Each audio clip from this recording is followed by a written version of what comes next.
Em paz e tranquilidade, estamos aqui nessa noite tipicamente curitibana, não é verdade? Né? Frio, né? Já virou o tempinho já, mas fica tranquilo que até amanhã pode ser que faça calor, né? Pode ser que do nada a gente já esteja ali. Pra gente que já está acostumado, é divertidíssimo, né? Para quem não está acostumado, talvez está visitando aqui a cidade e sente um pouquinho mais. Mas olha só, deixa eu falar uma coisa para você. Você tem medo? Você tem medo de alguma coisa? Quando eu era pequeno, eu morria de medo de muitas coisas. Eu ainda tenho medo de várias coisas. Mas tinha uma coisa que eu tinha muito medo. Sabe o que era, Coutinho? Eu tinha medo de lagartixa, cara. Você já teve medo de lagartixa? Eu tinha medo de lagartixa, cara. E olha só como o nosso medo faz. Eu estava quebrando uma parede, ajudando a reformar a casa onde eu morava. E eu fui batendo na parede, quebrando os tijolos. E sabe o que aconteceu? Um dos tijolos que eu quebrei tinha uma lagartixa, daquela lagartixa preta, que é a mais brava de todas, né? E o que aconteceu? Ela veio correndo e entrou por dentro da minha camiseta. Do jeito que ela saiu, e eu tinha medo. Nisso que bateu, eu estava com uma marreta na mão. E o que eu fiz com a marreta? Pum, dei com a marreta. Adiantou? Adiantou para ela subir e fazer o quê? Entrar na minha boca. Aí o que eu fiz com a marreta? Dei no meio da minha boca com a marreta e quebrei meu dente. Cortei minha boca. O medo é um negócio complicado, né? Porque qual perigo tinha naquela lagartixa? Nenhum. Não tinha nenhum. Garanto para vocês que o bichinho é inofensivo. Uns vão achar bonitinho, outros não, mas é inofensivo. E eu lembro, sabe o que aconteceu? Que depois daquele dia eu perdi o medo de lagartixa. Cheguei até a pegar algumas na mão e colocar na mão e fazer as coisas. Eu falei, eu preciso vencer esse medo. Não posso crescer. Já pensou? Eu tô com a minha mulher do lado e a gente passando um lugar, eu pulo no colo dela por causa de uma lagartixa? Ia ficar muito esquisito, né? A gente tem medo e todos nós temos medos. Às vezes a gente consegue falar sobre esses medos. Às vezes eles são tão profundos que a gente não consegue nem falar. A gente torna ele como se fossem traumas. Olha que interessante. Será que a gente consegue vencer esses medos? A Bíblia é nosso grande manual. E eu queria convidar você hoje a gente ler uma história onde pessoas passaram muito medo na Bíblia. E como eles fizeram para vencer esse medo. Acompanha comigo aqui. Você vai abrir lá no livro de Marcos.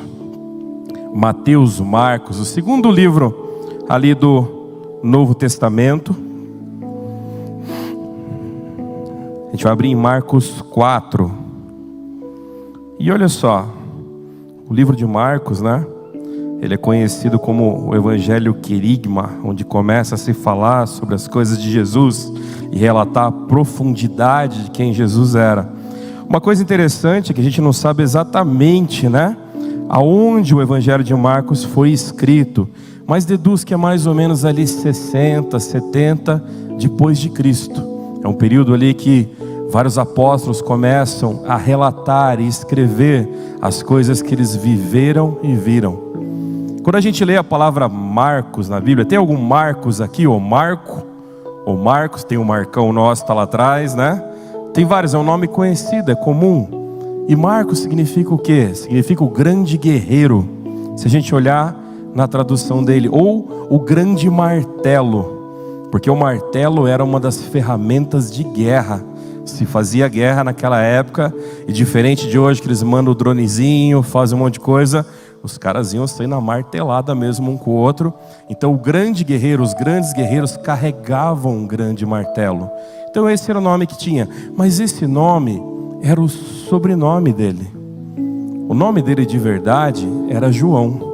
E várias vezes você vai ler na Bíblia, aparece o Evangelho de João Marcos.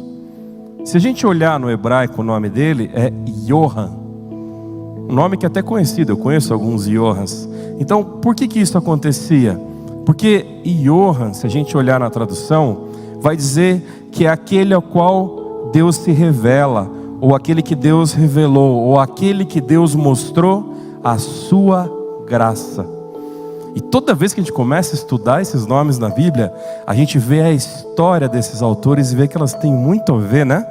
Ou seja, João Marcos é aquele o qual Deus revelou a ele qual era o sentido da graça. Quando você lê o livro de Marcos, é um dos que mais fala sobre isso. A gente entende o sentido da graça, que é algo imerecido, do algo que Deus trouxe para nós, através desse livro. Em especial, a gente vai ler o capítulo 4. Capítulo 4 e o 5, a gente tem algumas parábolas. Jesus falava através de parábolas quando pregava, para que as pessoas tivessem o melhor entendimento. E aí a gente acaba vendo que nesse capítulo 4, ele tem uma divisão, onde a gente vai ver ele falando o sermão às pessoas que estão sentadas ali, muito interessante. Ele vai trazer também uma parábola sobre a lamparina, que ele conta, a parábola do grão de mostarda também ali. E se você acompanhar comigo aqui, no capítulo 4, a partir do versículo 25, você vai ver que não é uma parábola. Desculpa, vamos ler a partir do 35, vamos ler do 35 até o 41, tá? Se você trouxe sua Bíblia, acompanha comigo. Se você está com o seu aplicativo, abre do celular. Senão eles vão colocar o texto ali na tela também, tá? Naquele dia, ao anoitecer, disse ele aos discípulos: vamos atravessar para o outro lado. Deixando a multidão, eles levaram no barco assim como estava. Outros barcos também o acompanhavam. Levantou-se um forte vendaval, e as ondas se lançavam sobre o barco, de forma que esse foi enchendo de água. Jesus estava na popa, dormindo, com a cabeça sobre um travesseiro. Os discípulos o acordaram e clamaram: mestre, não te importas que morramos? E ele respondeu, levantou e respondeu, e repreendeu o vento, e disse ao mar: aquieta-te, acalma-se. E o vento se aquietou, e fez-se completa a bonança, ou seja, a calmaria. Eles estavam, então perguntou aos seus discípulos: por que vocês estavam com medo? Ainda não têm fé? Eles estavam apavorados e perguntavam uns aos outros: quem é este que até os ventos obedecem? De todo esse trecho do 4, que é muito interessante a gente ler, essa parte do 35 até o 41, mostra um grande medo, mostra uma grande tempestade. Alguns de vocês já andaram de barco? Já andei de barco, já passei muito medo com barco. Já morei em regiões próximas à praia e já vi alguns desastres de barco. Nesse barco que eles estavam a oeste do Mar da Galileia. O Mar da Galileia, na realidade, ele é um lago bem grande, mais ou menos 160, 170 quilômetros quadrados de toda essa extensão. E em volta dele é cheio de montanhas. E o que acontece se você tem um lago e você tem montanhas muito altas em volta, e quando o vento canaliza por essas montanhas, o que faz? Sempre vai surgir grandes tempestades. Todo lugar que tem essa característica de relevo, você vai ter grandes tempestades. Mas o Mar da Galileia, apesar de ser muito bonito, ele sempre tem um nevoeiro no final da tarde que fecha todo ele. E é muito interessante que várias narrativas bíblicas que a gente vê sobre o Mar da Galileia, a gente ouve sobre Jesus surgir sobre esse nevoeiro. Mas ali, naquela travessia, que ele estava indo do oeste para o leste, ele estava indo em sentido à cidade de Gerazim, que fica do outro lado, aquela famosa que você escuta no texto, ai de Betsaida, ai de Corazim, exatamente do outro lado. Se você continuar no capítulo 5, você vai ver que eles chegam até lá. Mas no meio do caminho, uma tempestade pega eles. E eles estavam no barco. Você imagina como era esse barco? Esse barco não era grande. Ele estava em 12 pessoas. Pelo que a gente vê historicamente, esses barcos que os pescadores usavam para travessia, não tinham mais que 10 metros, 8 metros. E você fala assim: puxa, então é grande. Não é tão grande não, tá? Para 12 pessoas que estavam ali mais algumas coisas, era até bem apertado. E aí o que acontece? A tempestade vem e começa a abalar tudo onde eles estavam. Jesus estava onde? Ali no texto diz que ele estava na proa. A proa é a frente, a popa é atrás do barco. E ele estava fazendo o quê? Dormindo. Em meio ao tamanho da tempestade, Jesus dormia. O que acontece com os seus discípulos? Eles ficam com medo. E a tempestade, e o barco começa a encher de água. E eles vão lá e falam: Senhor, Senhor, não se importa que nós morramos? Ali acontece algo tremendo. Nesses capítulos a gente vai ver 4 milagres acontecendo de Jesus. Mas um deles é esse. É onde ele acalma o vento e acalma o mar. E aqueles homens olham e falam assim: como assim? Quem é esse cara? Se você olhar só esse trecho, a Bíblia é fascinante ler ela toda. As histórias, se você pegar as parábolas contidas no livro de Marcos, se você ler todo ele, você vai achar fantástico. Mas este trecho especial, que demonstra o medo daqueles homens diante da tempestade, ensina uma lição muito grande sobre como nós vencemos os nossos medos. Talvez você está sentado aqui e está assim: eu não tenho medo. Eu sou ali o brabão, né? Sou o cara que não tenho medo de nada. Não tenho medo de lagartixa, que você falou, pastor, muito menos. Não tenho medo de barata. A minha esposa, que está ali sentada quietinha, ela tem medo de rato. Tem bastante gente que tem medo de rato, né? Mas ela tem muito medo de rato. Mas é muito, muito. Vocês não têm ideia o quanto ela já machucou minha mão, já pulou. E às vezes, quando a gente está em algum lugar, eu preciso caminhar com ela assim para que ela não veja. Uma vez eu fui fazer um casamento e a gente chegou numa chácara muito bonita para fazer esse casamento. E eu lembro que eu abri a porta do carro e quando eu desci, tinha umas 6 assim, mais grande. E não era ratinho não, desses ratinhos bonitinhos que correm, não, eram uns bichinhos quase o tamanho de um gato assim pequeno. E aí ela desceu e percebeu. E eu falei: nossa, como é que eu vou resolver isso? E eu falei: olha que lindo, cheio de esquilinho. Ela falou: onde? Eu falei: ali, correu pra lá, pra cá. Nossa, é cheio de esquilinho. Puxa, foi errado, eu menti para ela o que era. Mas ela não se assustou, né? Não deixa de ser errado o que eu tenha feito ali. Mas quando a gente estava indo embora, ela olhou para mim e falou assim: era esquilo, era coelhinho ou era rato? Eu falei: era rato. Daqueles bem grande. E ela saiu de lá e a gente conseguiu ir embora, né, linda? Tranquilo, né? Se você soubesse que era um rato quando a gente chegou, ia ser mais complicado, não ia? Mas olha só, aconteceu da mesma forma. Por que quando a nossa cabeça muda a forma de ver, parece que o medo diminui ou o medo aumenta? Por que na hora que uma lagartixa que você morre de medo corre no teu braço, você teria medo de pegar uma marreta e soltar no seu pé? Eu teria. Você teria medo se eu pegasse uma marreta e batesse na sua boca? Eu bati na minha e me machuquei. Olha o que o medo faz com a gente. Aqueles homens estavam morrendo de medo. E a gente sabe que o mar, o lago, seja onde for, é algo muito perigoso. Eu acredito que ali devia ter histórias de vários naufrágios, pescadores que perderam a vida, porque sempre que a gente mora numa encosta, lugar, a gente conhece muitas histórias. Aqueles homens desesperados vão até aquele homem na ponta que estava dormindo, que era Jesus, e falei: não se importa conosco? Quando Jesus levanta e acalma aquela tempestade, ele estava acalmando o medo daqueles homens. Mas por que eles estavam com medo? Já tinha acontecido algumas coisas, já havia testemunhos do que Jesus podia fazer. Ele ainda não tinha acalmado o mar. Mas por que aqueles homens tiveram medo? Se existe algo que pode fazer vencer o teu medo, é a tua fé.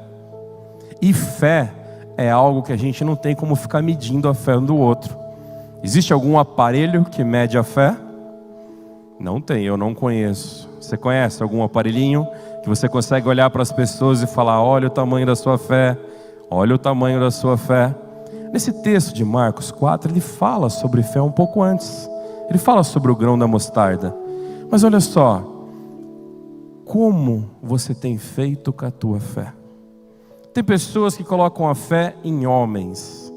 E a gente acredita numa proposta de emprego, numa situação que vai acontecer na nossa vida, num relacionamento que a gente vai viver, que você acredita que você vai ser muito feliz por causa daquela pessoa. Às vezes colocamos a fé nisso. às vezes colocamos a fé em coisas. E você acredita que se você tiver algo que você vai comprar ou ganhar, você vai ser extremamente feliz. E aí você descobre que aquilo que você comprou, ganhou ou teve, custa muito caro para manter, e tua felicidade vai embora. Às vezes o ser humano coloca a fé em si mesmo. Muitas vezes a fé numa placa de igreja. Não é isso. A gente já falou sobre comunhão, já pregamos o porquê da igreja, o porquê do corpo, por que precisamos.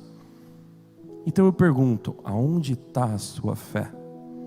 Não é qual é o tamanho da sua fé, aonde está? Aqueles discípulos, naquela noite, naquela tempestade, sabe, a fé deles não estava completamente em Jesus. Acordar Jesus para dizer ele vai fazer alguma coisa, não era o que o texto diz. Eles acordam Jesus para dizer assim: não te importas que morramos?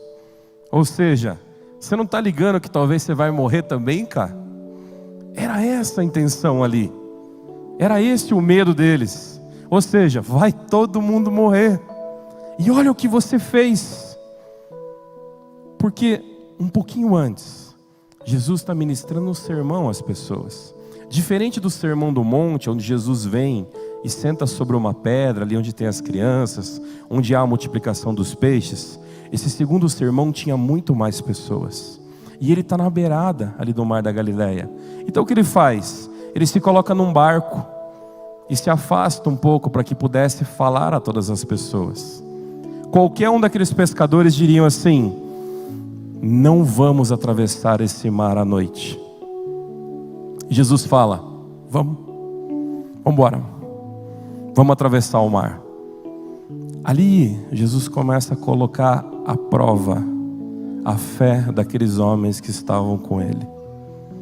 Muitas vezes as tempestades que vêm na nossa vida, e elas vão vir, vêm para as pessoas boas e para as pessoas ruins, vêm para as pessoas que você ama, igual essa coisinha linda aqui, ó. Não é verdade? Cadê a bateria?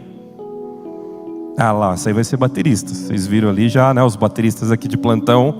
Cuidado que essa vai ser a nossa maior baterista aqui. Mas olha só, muitas tempestades que vêm na sua vida, ela fortalece a sua fé e ela leva embora os seus medos. Hoje a gente vive uma geração que diz assim: ei, eu tenho meus traumas, respeite meus traumas. Você não tem ideia do que aconteceu na minha vida, a minha história, você não sabe o que eu passei. E realmente a gente não sabe, a gente não conviveu junto. Às vezes até vivemos próximos e conhecemos alguma coisa. Eu e minha esposa, a gente se conhece desde criança, a gente conhece muito da história um do outro, de ter visto um com o outro que o outro viveu. Mas será que viver preso nesses medos que nos machucaram não torna a gente igual a esses discípulos? Dentro de um barco, olhando para a tempestade e falando assim: ei Jesus, você não se importa comigo? Você não se importa com a nossa vida? Os traumas da nossa vida não foram feitas por Deus. Os traumas da nossa vida não foi feito por Jesus de forma alguma. Talvez você fale: mas eu já me magoei com igreja. Você se magoou com pessoas, e pessoas magoam pessoas. E não dá para colocar a culpa em Deus, porque não foi Ele que fez. Imagina se eu olhasse agora e falasse assim: levanta a mão quem aqui tem medo do trauma de alguma coisa. Alguns levantariam a mão. E eu falasse assim: a partir de agora, a culpa desses medos é sua. E colocasse em alguém. Ia ser justo? Não é justo. Então a gente não pode fazer isso. A gente tem que olhar aonde está a nossa fé. Para isso, a gente sabe, a minha fé tem que estar no nosso Senhor Jesus. Quando eu estou em comunhão na igreja, a minha fé tem que estar no nosso Senhor Jesus. Deus usa pessoas na vida de pessoas, mas a minha fé tem que estar alicerçada nele.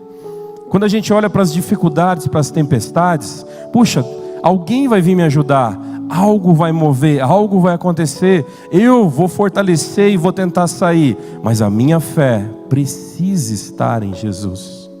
Porque muita gente fala, na dificuldade todo mundo some, a gente fica sozinho. Mas às vezes é bom ficar sozinho e saber que o único lugar que você pode colocar a tua esperança é Jesus. Porque parece que enquanto tiver alguém do teu lado, com a mão estendida olhando para você, é nessa pessoa que você vai colocar a fé. Não faça isso. Porque você vai se decepcionar. E você vai cobrar de alguém algo que às vezes ela não pode fazer. Talvez essa pessoa te ama, ela quer te ajudar com todas as forças. Quer ver um exemplo? Vamos pegar, a própria palavra fala, né? Qual é o pai que o filho pede um pão e o pai dá pedra? Vamos olhar no dia de hoje. Qual é a mãe sentada aqui, que seu filho chegar para você e falar assim: mãe, eu quero algo que vai me fazer mal. Você vai dar para ele algo que vai fazer mal? Mas você ama ele. Vai deixar ele frustrado? Sem ganhar aquilo que ele queria? Toda vez que ganhamos mais do que precisamos, isso chama-se mimo. E nem sempre o mimo faz bem. Quando ganhamos aquilo que não devemos, aí é errado. É pior ainda. Mas se nós tivéssemos tudo aquilo que queremos, seríamos cheios de coisas que não precisamos, não é verdade? Olha só que interessante. Quando a gente olha para a fé, a gente precisa entender então, ela precisa estar no Senhor Jesus. A tempestade só se acalma se Ele falar que ela precisa se acalmar. Mas aqueles discípulos, aonde estava alicerçada a fé deles? A gente pode trazer uma lição interessante, porque a maioria dos discípulos, eles como pescadores, eram familiarizados com o mar da Galileia ali. E talvez algumas tempestades, como eu falei, já tinham passado. Isso faz com que coloque a fé em si mesmo. Existe um ditado que diz que o mar revolta que fazem os bons marinheiros, né? E a gente tem que tomar cuidado, porque a gente passa por tanta tempestade na vida, que a gente começa a se julgar um bom marinheiro. E se tem uma coisa que eu sempre ouvi dos grandes pescadores é: nunca subestime o mar. Pode ser o maior pescador, não subestime a grandeza do mar. A pior coisa para você colocar a fé, primeiro, é em você mesmo. Não é você deixar de acreditar em você. Não é deixar de ter uma estima, de você olhar no espelho e falar: eu sou um chuchuzão de Deus. Não, não é isso não.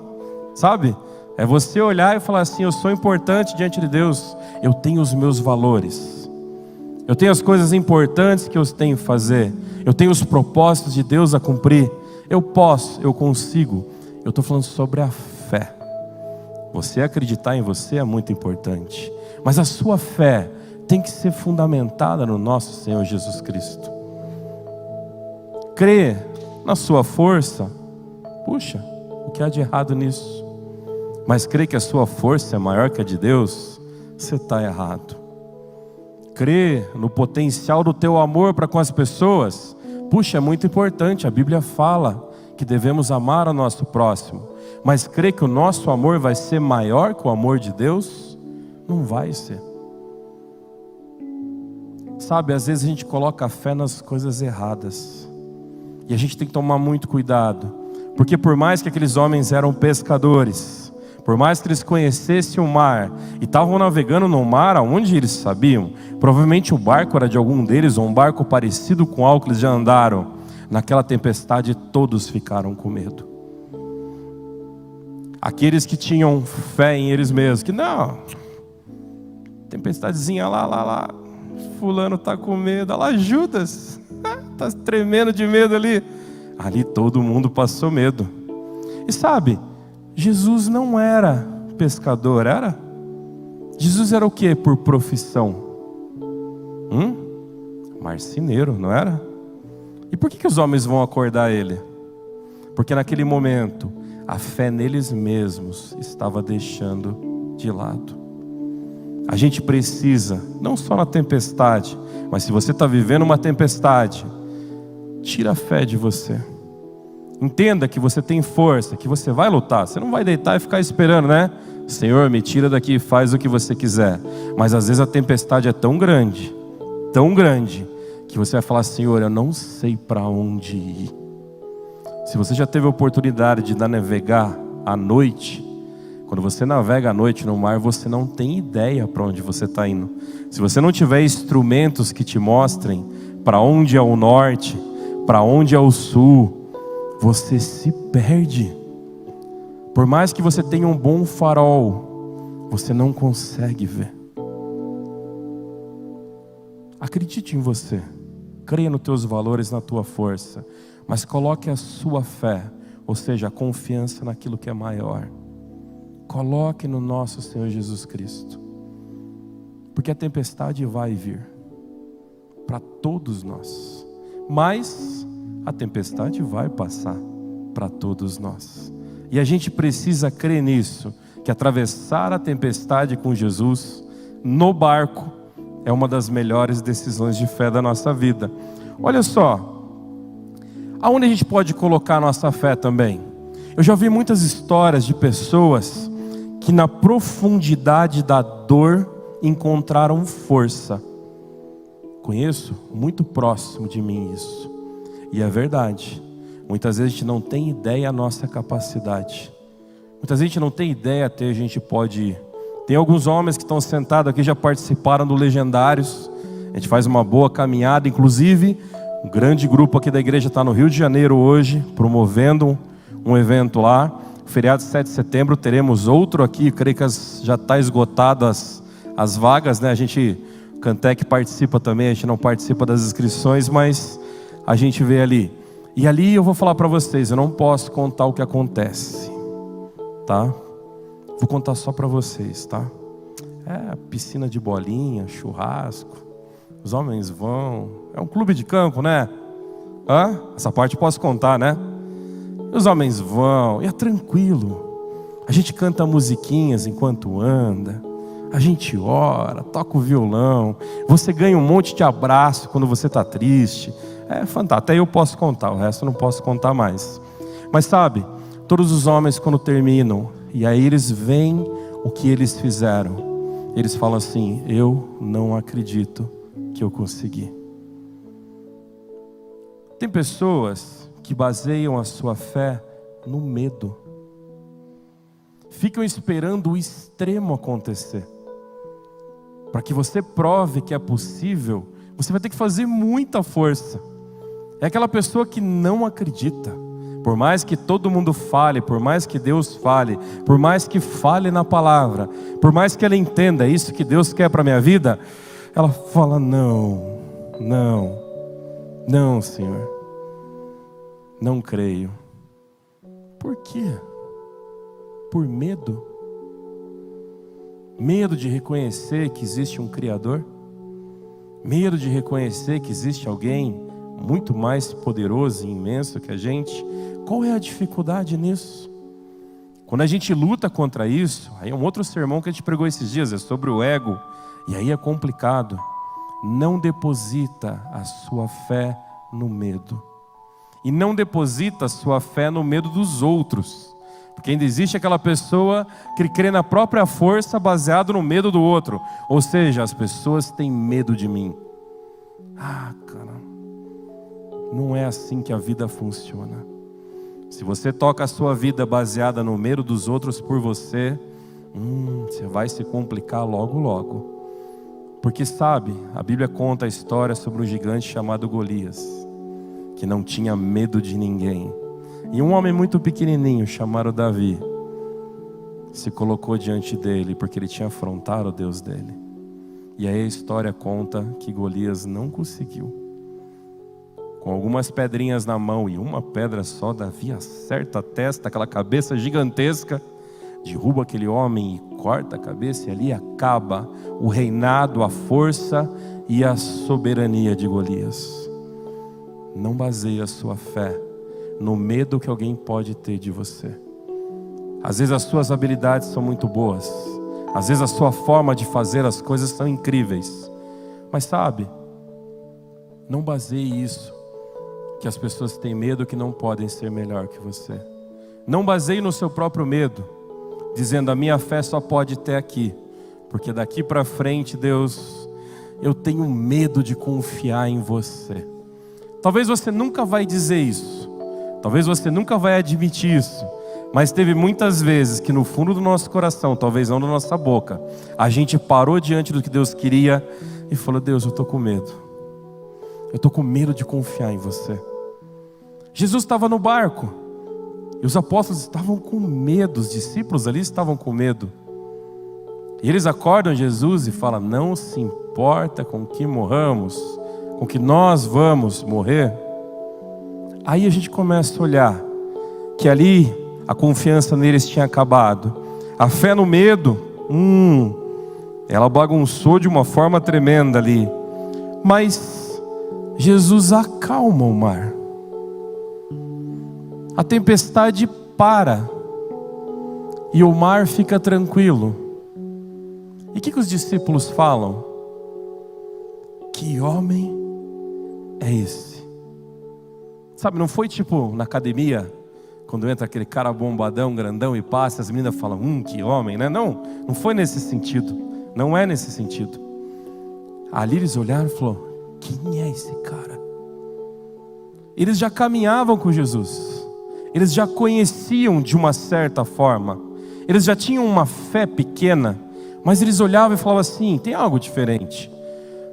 Mas quando Jesus acalma o mar só com a voz, em vez daqueles homens falar assim: esse é o Deus que eu creio, eles olham e falam assim: quem é esse homem?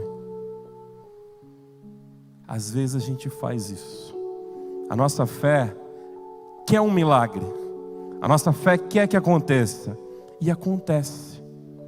Ele nos livra do mal. E aí você para e fala o quê? Se não fosse eu, né? Se eu não tivesse me empenhado, se eu não tivesse estudado mais, se eu não tivesse colocado mais força. Não baseie a sua fé na mentira. A maioria das vezes a gente julga os outros. A gente quer julgar a fé dos outros. Olha só, hoje está frio, fulano não está aqui. Olha só, hoje está chovendo, fulano nem para vir, né? Não, para de julgar os outros. Olha para você e fala: eu estou aqui diante de Deus, e quem está assistindo também está. E quem está fora daqui, Deus também está abençoando. Porque a nossa fé não é em homens. A nossa fé não é numa placa de igreja. A nossa fé é no nosso Senhor Jesus Cristo. E o agir dele, diferente de nós, ele é constante, ele é intenso, ele é imensurável. A gente não tem como fazer o bem para todas as pessoas ao mesmo tempo. A gente não consegue, consegue? Não dá.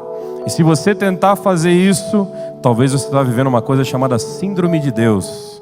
Você vai estar achando que você é Deus e colocando a fé em você mesmo e dizendo: eu posso fazer tudo para todo mundo. Não, a gente não pode. A gente não pode fazer tudo para todo mundo. Quando a gente baseia a nossa fé numa mentira, qual vai ser o resultado? Uma mentira. Sabe quando você está fazendo algo errado, e aí você fala assim: mas eu creio no nosso Senhor Jesus. Está errado, mas eu creio. E Ele vai me dar o livramento. Mas eu vou seguir no errado. Essa fé é mentirosa. A sua fé não está no Senhor Jesus. O que está errado, está errado. E aí eu volto a dizer, olhar para o outro lado e falar: você está errado, é muito fácil. Agora olhar para si mesmo e falar: eu preciso gritar menos. Eu preciso brigar menos. Eu preciso ser alguém melhor. Eu preciso ler mais a palavra. Eu preciso que meu temperamento seja controlado pelo Espírito. Eu preciso crer na vontade de Deus na minha vida e caminhar nos seus propósitos. Hoje a gente vai ter um batismo aqui. Vai ser muito legal. A água está quentinha. Sair da água vai ser o difícil. Entrar na água vai ser maravilhoso. Aí vai ser correria ali, né? Por quê? Porque eu sei que a água está quente. Beleza. E eu sei que sair de lá vai estar frio. Será que sair de lá vai estar calor porque eu acho que vai estar calor? Não vai estar. Ali eu vou viver uma diferença de temperatura. E isso não quer dizer que Deus deixou de me amar ou não. Isso não quer dizer que Jesus me abandonou. Não. Ele vai estar comigo onde estiver quente, Ele vai estar comigo onde estiver frio.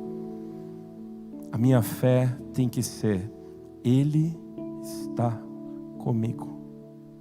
Ele está comigo na alegria. Então cuida como você celebra. Porque se aquela vitória veio dele, dedique, consagre essa vitória a Ele. É muito interessante quando a gente vai lendo a Bíblia e vê as vitórias de cada um daqueles povos, que eles consagravam a vitória a Deus. É difícil você ver isso hoje. Alguém que vence, vai lá, marca os nomes, pessoas, um monte de coisa. Às vezes coloca no final, não, obrigado Deus. Não. É Deus quem acalma o mar, é Deus quem para o vento. Mas é Ele também quem controla a tempestade. Por mais que o mar da Galileia, na sua forma de relevo, seja favorável a grandes tempestades, mas aquele relevo foi criado por Deus. Por quê? Porque Ele não gosta das pessoas? Da mesma forma que Jesus manda aqueles homens no barco, porque Ele odiava os discípulos e queria que eles tivessem medo e reconhecessem Ele como Deus? Não. É simples. Deus não quer que você seja refém do medo. Não tem porquê você ser escravo do teu medo. Não tem porquê você se tornar uma pessoa amargurada e ruim, porque você tem medo. Porque já me fizeram tanto mal na vida e hoje eu sou assim. Não, seja feliz. Errado é quem te fez mal. Errado é quem te feriu. Errado é quem falou mal de você. E não você. Se você se tornar amargurado e tratar as pessoas mal, aí você se torna errado junto. Aqueles discípulos viram o que aconteceu. E se a gente continua a história, a gente vai até a crucificação de Cristo, até depois da ressurreição, e vai ter discípulo que ainda vai estar um pé lá, um pé cá. Mas isso a gente conversa outro dia. A gente continua nessas histórias. Hoje eu queria orar por você que está aqui. E queria que você fizesse algo pessoal. Por você, que só você consegue fazer. Que você fechasse os teus olhos e colocasse diante de Deus o teu maior medo e falasse: Senhor, acalma essa tempestade no meu coração. Aquele medo que você sente que te impede de seguir os propósitos do Senhor, fala: Senhor, acalma esse medo. O Senhor está no barco comigo. Senhor Jesus, obrigado pelas pessoas aqui nessa noite. Obrigado por esse tempo na Tua presença. Obrigado pela Tua paz, que excede todo entendimento, que desde quando começou esses louvores vem acalmando o nosso coração e nos enchendo com a Tua presença, Senhor. Obrigado porque essa semana foi uma semana cheia de desafios, momentos de medo tremendos, ó Pai. Mas, Senhor, a minha fé está em Ti. Então, diante de Ti eu peço com todo amor e carinho, Pai, cada um dos meus irmãos aqui, ó Pai, que estão nesse momento, orando, na maior simplicidade do coração, colocando esse medo diante de Ti, os ajuda, Senhor, a confiar mais e mais em Ti e a vencer os seus medos, ó Pai. O homem pode criar técnicas, métodos e meios, e eu sei que o Senhor usa, ó Pai, muitas pessoas para fazer isso, Senhor, e ajudar pessoas. Mas Deus, o que eu te peço nesse instante é que acalmar o mar e parar a tempestade é um milagre, Senhor. E só o Senhor pode fazer. Existem pessoas que ajudam pessoas a vencer os medos. Abençoe essas pessoas. Mas, Senhor, tem pessoas que precisam de um milagre para que o medo se acalme. E o que eu te peço de coração, Senhor, é que esse milagre venha sobre a vida dessas pessoas. Guarda o coração deles do mal. Enche a vida deles com a Tua presença. E que não exista medo, Senhor, colocado pelo mal, que possa impedi-los, Senhor, de caminhar na Tua presença. Essa é a nossa oração, com todo amor e carinho, diante de Ti, Pai. E oramos no Teu nome precioso, Jesus. Amém, amém e amém. Amém.